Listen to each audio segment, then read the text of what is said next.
you really saw improving and somehow going away? And what are those right now that people are struggling with? I think the main thing that people struggle with, well, so no surprise, right? There's been a dramatic increase in debt loads for new graduates, right? I was speaking at NYU Dental School last year to the endo residents about to graduate, and a couple of the kids in the audience had $750,000 in student loans. So they're going to start their career making a $7,000 a month student loan payment, which is, for my generation, just mind blowing, right? So you see dentists who, a lot of them have the same kind of story. They feel like they're a hamster on a wheel. They're trapped in some sort of cycle. They have drama with the team. They have emergencies with the patients, and they never take the time to step back and think about their practice strategically. They're always reacting. And before you know it, 10 years have passed, 20 years have passed, and they've never taken the time to step back and think about how they can do things differently. And they get really frustrated and really burnt out. And it's hard to get them to take that first step to pop out of that bubble and run their life differently. That's amazing. And you kept mentioning the word bubble many times with dentists. How do you see that? Like, how are they in a bubble? And for those kind of dentists that pop the bubble, how do they do it? So think about the medical profession. Someone graduates with a medical degree, a physician. I mean, how many physicians work on their own? Like rounded zero, right? They're all a part of a practice or a hospital or group. A dentist may get out of school. Maybe they fortunate enough to buy the practice from their parents. And lo and behold, they're 32 or 35 years old and boom, they're a CEO. Dentists have a first world problem. They're never going to end up living under a bridge down by the river. Okay. They're doing okay financially. Inertia is a powerful tool, that staying where you are force of inertia. So a dentist does not have to do anything. They can still pay their bills. They can still go on vacation once in a while, and their life looks pretty darn good from the outside. But from the inside, they're getting torn apart. They're not happy. And so that's the double-edged sword, the first world problem that a dentist has. They're going to be okay, but they're going to be nowhere close to fulfilling their potential. And in my opinion, nowhere close to living a joyful life. And so that's a great question. What enables one of those dentists to pop out of that bubble? Sometimes they're wired that way. I'll meet kids in dental school who are like, I'm going to own 5 practices. I'm going to do this or that. They've got that entrepreneurial mindset. Some of them are fortunate enough to start working for a wonderful mentor who plants those seeds in them and helps them. So I think it's a combination of the way they're wired and the type of mentorship. Hello, everyone. Welcome back to Dance Man. It's been so many episodes, so I'm not going to go into the 1,000, 2,000, 3,000 episode when we're on. But actually, it's a funny episode because we're here from all around the corners. I'm from Vancouver, Dr. Mila from Arizona, and we got Doug from Tualatin. Actually, it was my first time saying that, and he was surprised that I said it correctly. Bingo. South of Portland. Doug, thank you so much for joining, for spending the time with us to dig deeper into your story and what you've been doing in the dental space. So let you introduce yourself. And just a side note, before he hops on, we all agree that Doug has very sexy hair, and Milad got very jealous. Well, I appreciate that, but I also appreciate this opportunity because of what you guys are doing to try to help young dentists further their careers and break out of their bubble and get the help they need. It's really admirable. So I really appreciate what you guys are doing on your end. Thank you for that. Thank you, Doug. Thank you. Thank you Appreciate so much. That means a lot. So, Doug, So can you start I'm a with your recovering story? CPA. Yeah. So I was going to say I'm a recovering CPA who somehow fell into the dental space about 10 years ago, and I travel the country and I speak to dentists about how to think like a CEO and live with an abundant mindset, and how to basically change the way they think about their practice and hopefully think about their life. And so that's really my mission. I probably speak about 25 times a year, and I love it. And it's fun to be able to try to get dentists. A lot of them are in their little bubble, to try to get them out of that bubble and try to help realize their full potential. And what got you into the dental space 10 years ago? Well, I was working for a regional CPA firm. They had a large dental niche. They did the taxes and finances for about 200 dentists. And the partner in charge of the dental niche was going to retire. And so they came to me and they said, "Hey, Doug, do you want to take over the dental practice?" And I said, "Well, I've been to the dentist, so what the hell?" I knew nothing about dentistry. And he taught me the ropes for 6 months before he retired. And I fell in love with it. And I fell in love with public speaking. And so it kind of it kind of happened by happenstance, really. After 10 years, did you ever regret that decision that you got into dental? Not one single bit, and I get to hang out with cool dudes like you guys, so why would I regret it, right? No, I have not regretted it for one moment. That's amazing. That's great. So, Doug, moving more into your professional career as a CPA for dentists, why don't we start with the challenges that you're seeing right now and the challenges that actually during these 10 years that you've been in this space, you really saw improving and somehow going away? And what are those right now that people are struggling with? I think the main thing that people struggle with, well, so no surprise, right? There's been a dramatic increase in debt loads for new graduates, right? I was speaking at NYU Dental School last year to the endo residents about to graduate, and a couple of the kids in the audience had $750,000 in student loans. So they're going to start their career making a $7,000 a month student loan payment, which is, for my generation, just mind blowing, right? So you see dentists who, a lot of them have the same kind of story. They feel like they're a hamster on a wheel. They're trapped in some sort of cycle. They have drama with the team. They have emergencies with the patients, and they never take the time to step back and think about their practice strategically. They're always reacting. And before you know it, 10 years have passed, 20 years have passed, and they've never taken the time to step back and think about how they can do things differently. And they get really frustrated and really burnt out. And it's hard to get them to take that first step to pop out of that bubble and run their life differently. That's amazing. And you kept mentioning the word bubble many times with dentists. How do you see that? Like, how are they in a bubble? And for those kind of dentists that pop the bubble, how do they do it? So think about the medical profession. Someone graduates with a medical degree, a physician. I mean, how many physicians work on their own? Like rounded zero, right? They're all a part of a practice or a hospital or group. A dentist may get out of school. Maybe they fortunate enough to buy the practice from their parents, and lo and behold, they're 32 or 35 years old, and boom, they're a CEO. Dentists have a first world problem. They're never going to end up living under a bridge down by the river. Okay, they're doing okay financially. Inertia is a powerful tool, that staying where you are force of inertia. So a dentist does not have to do anything. They can still pay their bills. They can still go on vacation once in a while, and their life looks pretty darn good from the outside. But from the inside, they're getting torn apart. They're not happy. And so that's the double-edged sword, the first world problem that a dentist has. They're going to be okay, but they're going to be nowhere close to fulfilling their potential, and in my opinion, nowhere close to living a joyful life. And so that's a great question. What enables one of those dentists to pop out of that bubble? Sometimes they're wired that way. I'll meet kids in dental school who are like, I'm going to own 5 practices. I'm going to do this or that. They've got that entrepreneurial mindset. Some of them are fortunate enough to start working for a wonderful mentor who plants those seeds in them and helps them. So I think it's a combination of the way they're wired and the type of mentorship they get, and also the type of advice they get. One of my pet peeves is when a CPA, let's say the dentist goes to their CPA and they say, hey, I want to build out this operatory, or I want to buy another practice, or I want to hire an associate, right? The CPA goes, sorry, it's not in the budget. Okay, time out, time out. It's got nothing to do with the budget.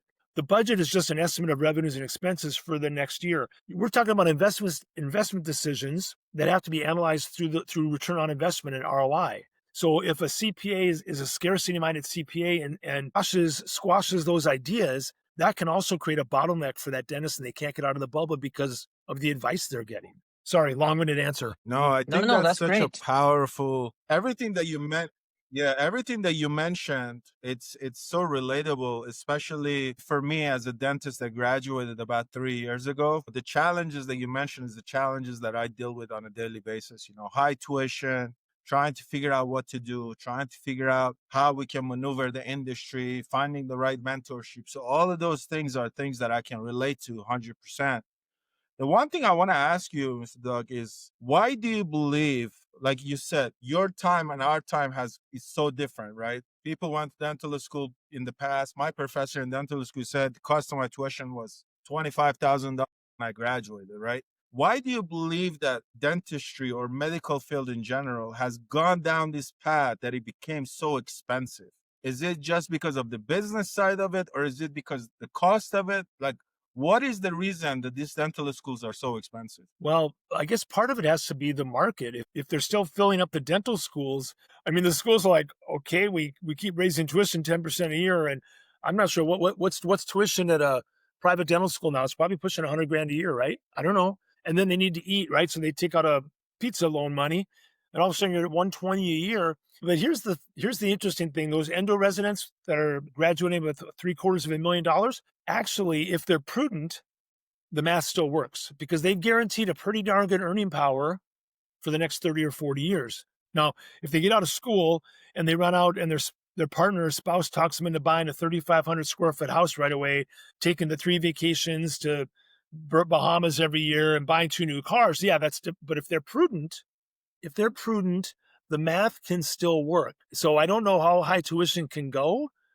but kids keep paying it. Yeah, no, that makes sense. And then from a perspective of Masood mentioned something about a bubble, because I think that is one of the things that I am kind of like saying, how can we help the dentists, especially the dental students that are graduating, to see the other side of dentistry, which is the business side of it. I want to be able to bridge that gap and allow them to see what it is that they can do on their own without having to give up so much of their hard work to bigger companies or whatever the case may be. Do you think that bridging that gap and teaching them about business early on in their career, is that going to change how we do dentistry as a whole? Well, and that's to me that's difficult because let's be honest, when a kid is in dental school, they're focused on getting that license, right? I mean, so if you tried to give them a bunch of business and leadership classes, I'm not sure how much would stick while they're in dental school. I'm just going to be fully honest because they're so overwhelmed. It's like, give me my damn license so I can start making money, right? So I really think that the key is when they get out of school, and there probably are some boot camps like where a dentist can go as they're thinking about buying a practice to try to get those business concepts ingrained. But the single biggest advice I give to a dental student, when you get out of school, surround yourself with experts who understand the business. Because if you don't, the single greatest reason that a small business doesn't grow, there's one primary reason. It's because the founder or the CEO or the president can't let go of control and can't delegate. So if you own a small business and you micromanage, of course, then that's it. You just hamstrung the growth of your business. Plus, if you have a superstar team member and you micromanage, they're probably going to leave as they should. Why should they work for you? So a young dentist has to understand that they can only achieve their true potential by delegating both to their team and delegating to outside experts so they can focus on several things. One is production, obviously, and the other is the leadership of the practice. I don't believe you should ever delegate leadership. And as long as you're the primary producer, you should do those 2 things and delegate everything else that you can. Can I tell you a real quick story? Please do. I met a dentist during one of my talks. He came up to me at the break and he goes, Doug, I spend 6 hours on Sundays putting entries into QuickBooks. I'm like, good Lord, bro. You can pay somebody 25 or 30 bucks an hour. What are you doing to your life? Well, he was a control freak.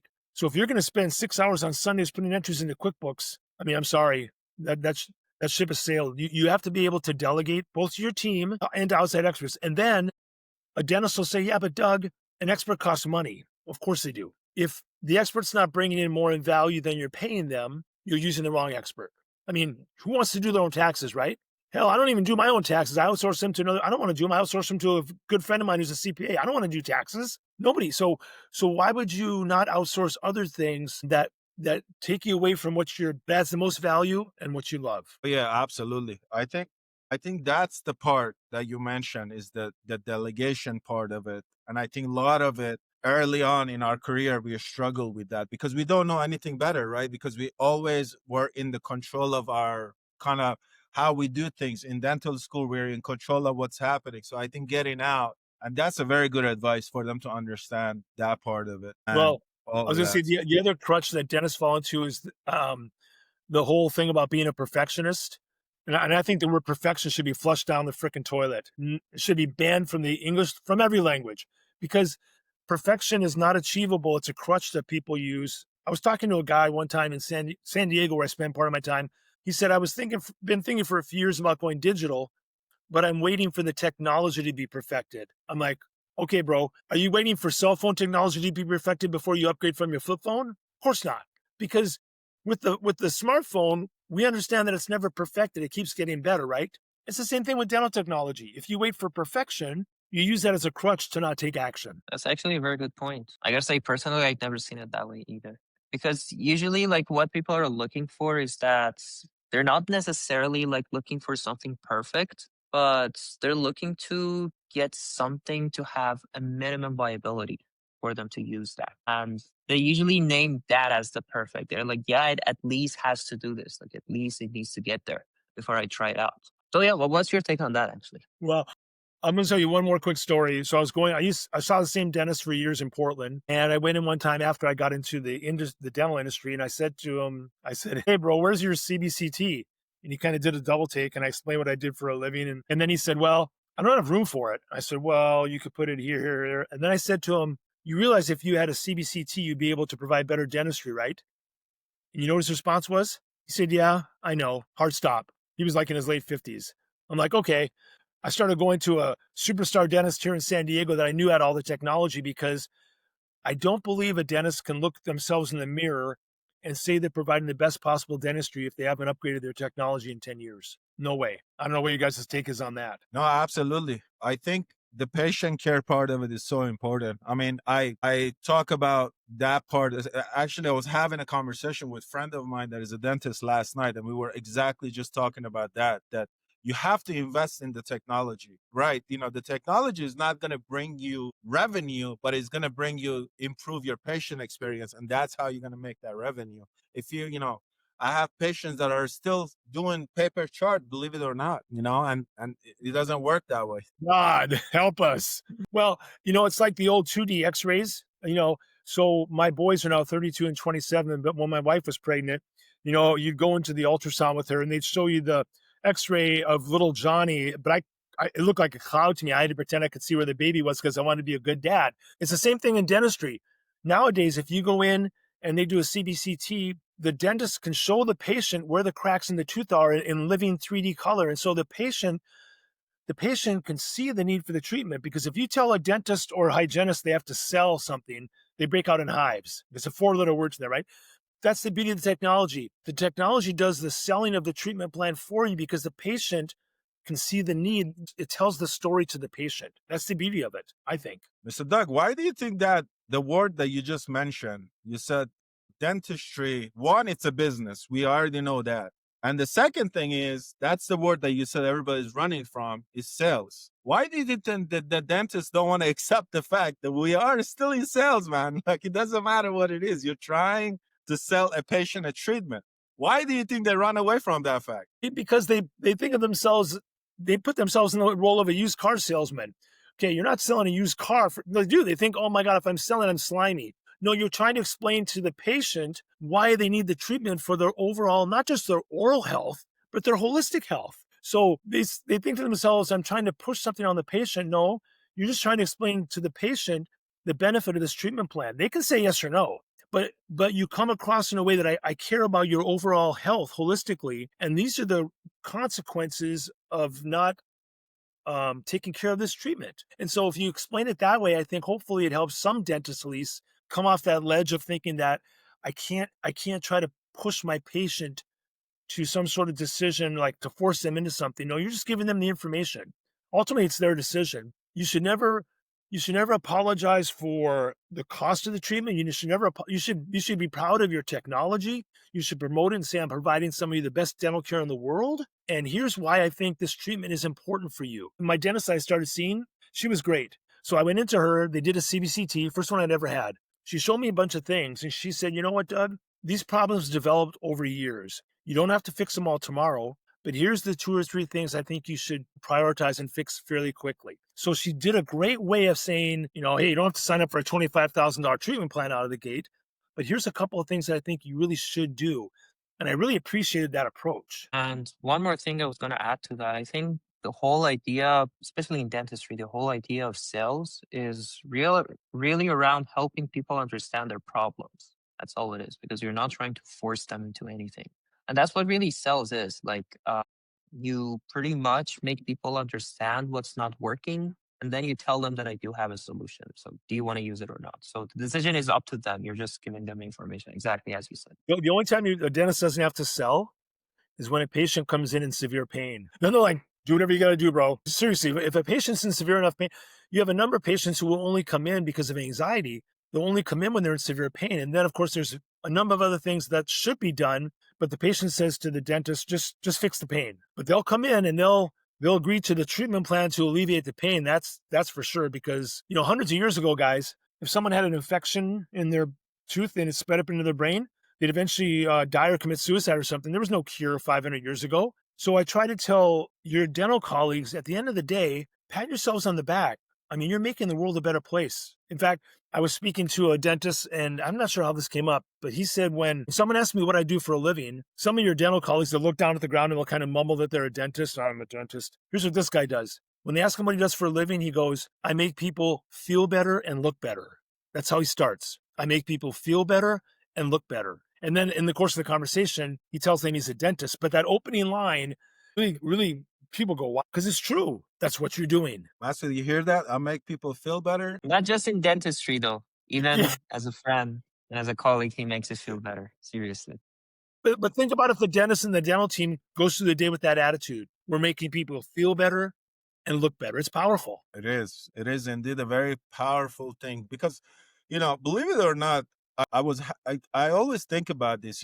We go through, we work with probably 20 to 25 patients a day as we're going, and we're solving a lot of different issues on the spot as an emergency or whatever that we're doing. But yeah, I mean, we're definitely helping the patient to feel better about, how they approach dentistry in general. At least that's my goal. Because I think a lot of people have that idea in their head that, oh man, it's this a scary thing. But if you can narrow it down and let the patient understand that it's not as bad, it makes that experience just that much better for them. The one thing also, Mr. Doug, for dentists that are out, we discussed about, you said something about the CPA and all those things, and the CPA takes down that scarcity. And then for the dentists, every dentist I talk to, they're like, all we care about is reduce our costs, increase our, revenue. So the ROI for them is becoming so important right into their business. Do you believe that mindset of how they're approaching the business and having somebody that's going to scare you off from the growth?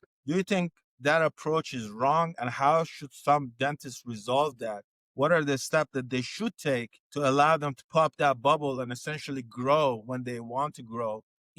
When it's necessary for them to grow without being scared of the growth. Well, I really think it's important that, and I tell people, if you come to your CPA with like an idea saying they say it's not in the budget, turn and run. You're getting the wrong advice. I was talking, so let's say someone decides to buy a CBCT fully loaded, makes you a latte, plays your Bluetooth, costs $100,000. You get a 5-year financing for that, 5% interest. Your monthly payments are going to be about $2,000 a month. So someone might say to me, well, geez, $2,000 a month. And I'm like, okay, wait a minute. If we think that having that CBCT and doing it all of our patients is going to lead to an increase in production of an extra $20,000 a month, you see, we start doing the math on the ROI. All of a sudden, that $2,000 a month becomes kind of a great deal. I mean, you don't have to cut a check for $100,000. You could, but you don't have to. And so it's really coming at the whole thing. Instead of looking at a technology cost as an expense, it's an investment. It's an investment in your practice, in your ability to provide dentistry. And I believe that technology is the key to doing better dentistry for more value in less time. Because I've talked to some of your young colleagues, you guys are so darn young. Some of your young colleagues, they start out trying to work 5 or 6 days a week. You know how long I've talked to young dentists? 6 days a week? That is not sustainable. There's no way. It grinds you down. So you have two choices in life. You can try to work more and drill and fill, or you can try to leverage the tools and have the proper advisors out there to really make your life better. Doug, the way you positioned it was that, okay, like 100K for a CBCT machine, and then like you're going to make $2 million in the next 2 years. How would they see that from a technology they've never used, or either like, seen other people use, and how much return it has had for them? You know what I mean? Like, Yeah. because right now, especially we're in the era of AI, and this is something that I see myself with my company every day. Like, they know they have a problem, but they don't know that if they invest in this technology, whether this technology would be efficient to really solve that problem. And with the money that they're spending, how much of it are they even going to get it back every month? And how much on top of it are they going to make? Like, you know what I mean? You can't tell them numbers, especially when they hear it from people within the company. You're usually not believed because they always assume that you try to bring up the numbers to them that would make more sense to them. I would make them say that yes. But how can they really find out? I mean, not as a vendor. That's not. I'm not saying for us to sell to them, but for the dentist to really understand what technologies they need and what they need to put their money in. Because there are thousands of softwares out there. If they want to spend money on all of them, they would literally have the option to spend all of their monthly production on different softwares. That's called the law of diminishing returns. But yes. Oh, first of all, I'm going to give a shout out to dental reps because I know sometimes they have a bad rap, and the dentist might think, "Oh, the rep's just trying to sell me something." Okay, time out.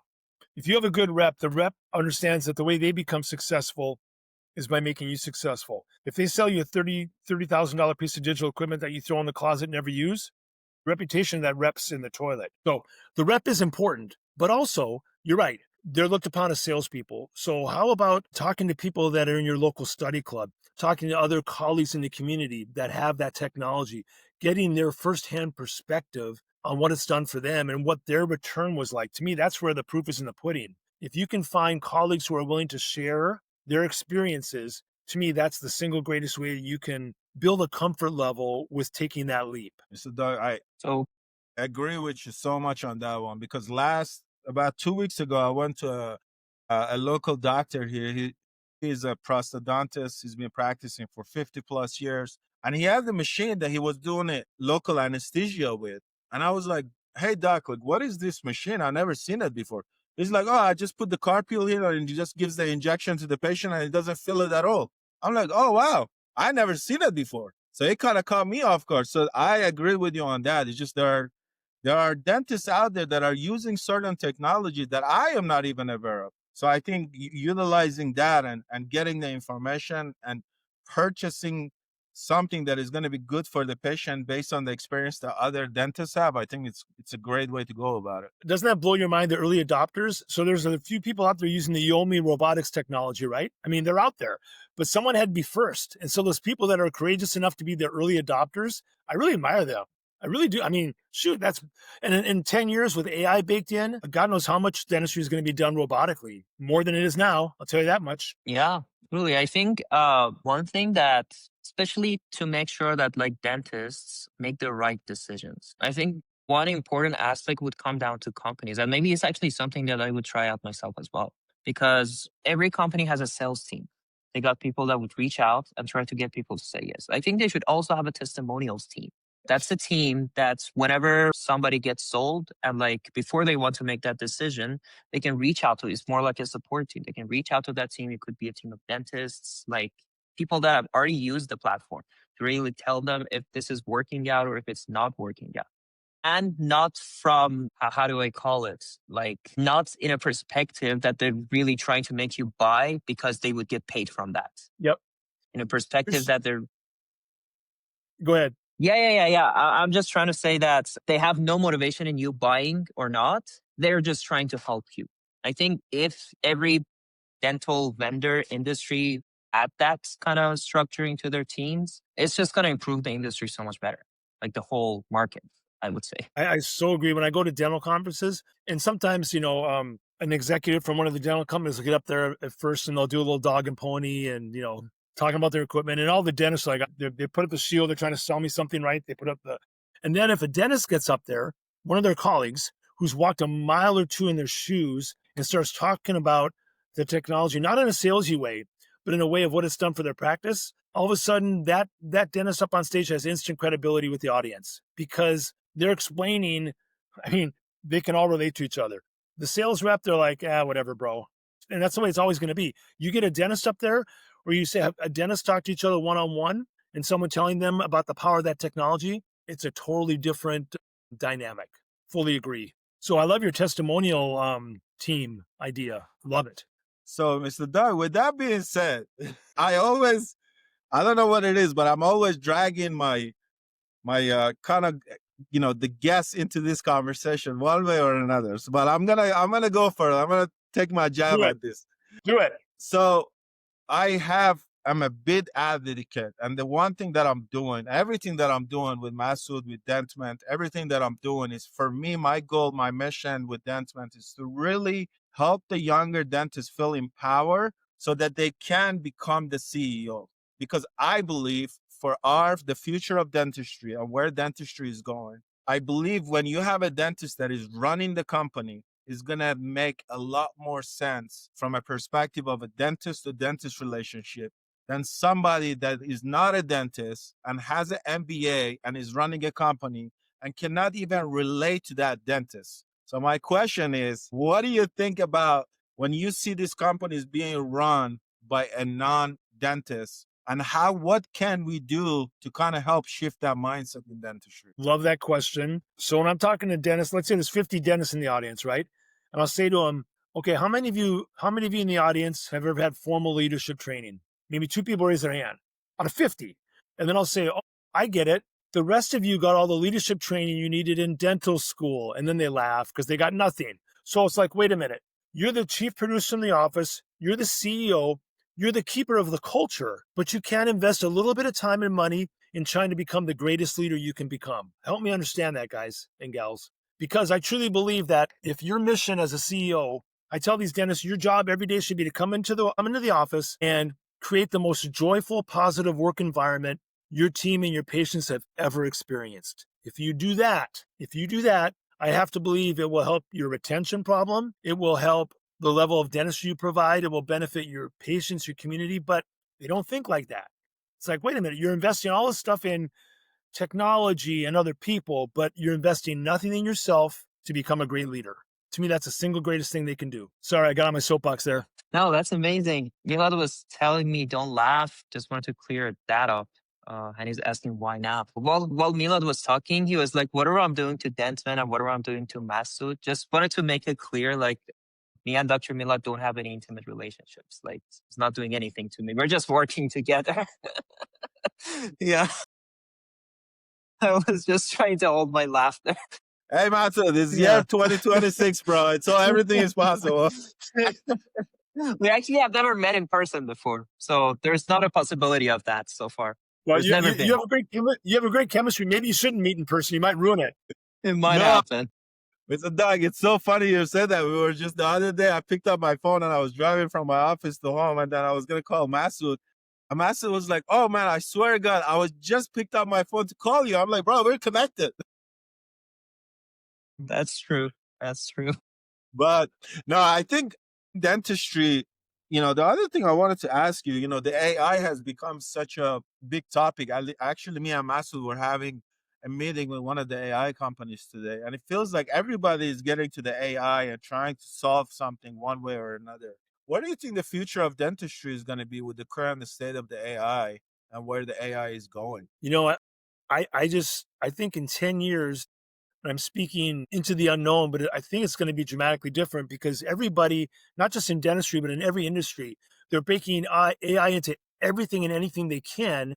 I don't think we as a society fully understand what that's going to mean 5 and 10 years down the road, other than routine things. Or let me give you an example. I think it was radiology or like reading x-rays and stuff.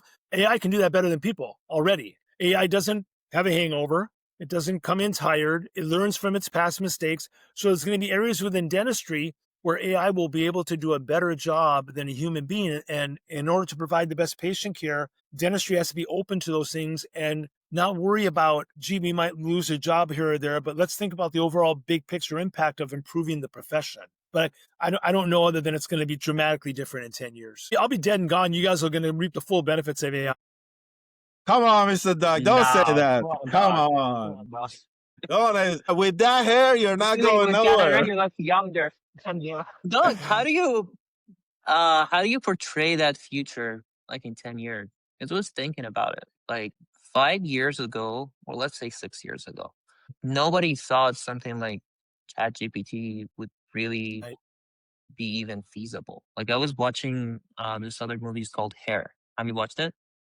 Yeah. Yeah, I was watching that literally like I think the week before GPT-3 came out. And I was like, fuck, maybe like in 10, 15 years, we would see that technology. And then the week after ChatGPT came out, and then 1 year later, there was GPT-4 with their voice models and everything. And I was like, this is exactly what I was saying. It would take 10 years. And then ever since, like the whole AI race started really with the LLMs, large language models. But then they realized they can turn every bit of information into an AI. Then we later on got video models. Later on, we got image models, audio models, and like anything that you can think of, anything that we're able to generate information from. At this point, we can pretty much replicate all different instances of that with an AI. And it's growing just so fast. But where do you see that in like 10 years? Because it's kind of scary. And sometimes like we don't even know where it might get. Or maybe there's even a To me, limitation. Like maybe this is all a hype. And at some point, the hype is going to go down. to me, if I'm a dentist or anyone in society, I think the single best thing somebody can do is to absorb and learn as much as they can as these technologies comes on board and changes. I was at a conference recently, and I think about half the classes, the breakout sessions had some sort of AI component. So especially if I'm a younger dentist, I don't know if you're a year from retirement, whatever, a young dentist, man, I'd be jumping into this AI swimming pool so deep, learning everything I can, taking C around it, because you're either gonna utilize it and have it help you become more productive, or you're gonna fall behind. To me, those are the two choices. So those who embrace it, like any new technology, those who embrace it are going to differentiate themselves from their peers. So I would be jumping all into the pool from a CE and training perspective. That's the biggest advice I can give on that. Like reiterate my question, where do you see it being in 10 years? Because like the other day I work on a company that we basically built like the full patient journey for dental offices to pretty much automate their communication. And the other day we were just thinking like where we're gonna take this technology in 10 years. Like it's just growing so much faster right now. And there are many companies out there that like they take innovation to a whole new next level. And especially right now that like I don't know if you guys have heard this or not. You know that like everyone these days uses ChatGPT for their coding developments. So ChatGPT pretty much knows everything about all of our lives if anyone uses that. And I don't know if you know it or not, but actually Sam Altman has been using the data that all of these smaller tech companies have been basically putting down on ChatGPT. And then he pretty much before those tech companies really take a leap, they figured out what kind of technologies are coming out next. So they gave it to their tech team, so they built it in-house. So that's why like OpenAI has grown so significantly right now. And this steep is just going to get steeper and steeper. Two So things you said. does that make sense? Yeah, but you said if we use ChatGPT and they know everything about us, then I'm screwed. That's number one. But number two, let's say with technology. So why would we have to go into the dentist for a checkup? Think about it. They already have camera technology. You'd be able to scan your teeth, send the display into the dentist. They can review it without ever seeing you. And then they know you need to come in for some work, but to be able to have to come into the dentist so they can inspect your teeth, why would we need to do that when we can just send a digital impression with technology, which I'm sure we're going to be able to do, and send it straight to the dental office? They don't need to look in our mouth. We can show them the mouth. They can see everything. We might have a handheld CBCT for all we know in 10 years, and we send it to them. Then we need to come in maybe for the work, but to come in to have somebody look in my mouth, why would they need? No, hell, we got that covered already. That's going to be covered. Something like that, right? Simple Simon. Yeah. That's a Doesn't sound fascinating too bad idea, at all. Masood. Yeah, we should start building that. No, Come on. Robots that does all of these things for Think patients. how much time you could save if someone just sends in their own CBTC scan of their mouth to the dentist. that's amazing. That's Come on. amazing. Yeah. No, that is one of the. It's a genius idea, man. Maybe Go, Masood, you guys can we're up build it to on something. this, but just give me a shout out. I don't want any royalties. Just give me a shout out. Okay.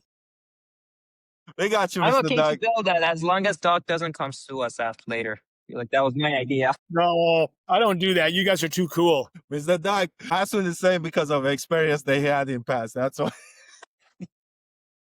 That's for another discussion. That's what others used to say. Mr. Doug, it's so funny. I was telling Masood I don't know if I told Master or not this, but I went to my first dental event, which was Daikima. Yeah, And I've been there.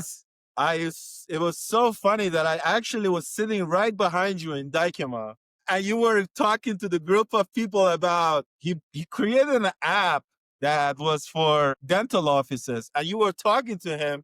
And I just remember that I was like, oh, now this clicks. Know where I know you from. You guys were talking about some Zillow thing that he created it for the dental offices and all that. Yeah, yeah. That's Daikima is an amazing conference. It's huge. Yeah. Have you guys ever been to DS World out in Vegas? That's another No. huge one. I mean, there's so many conferences. You have to kind of pick and choose. Oh my God. I think Craig was telling me that in the past 2 months, there were probably like 10 different dental conferences. I was like, yeah, no way. I was like, no way. I was like, I probably could go to one a year, and that's maybe. There you go. That's probably a maybe. No, I believe that the future of dentistry, it's going to be bright with individual like yourself. And I truly believe that, this is why I tell this every time that we get on this podcast. Is like, this is why I started this podcast last year, because I believe that these are the conversation that helps even me to better understand where I'm going with my future as a dentist and what I need to do to become better. I'm always taking note. I'm always learning.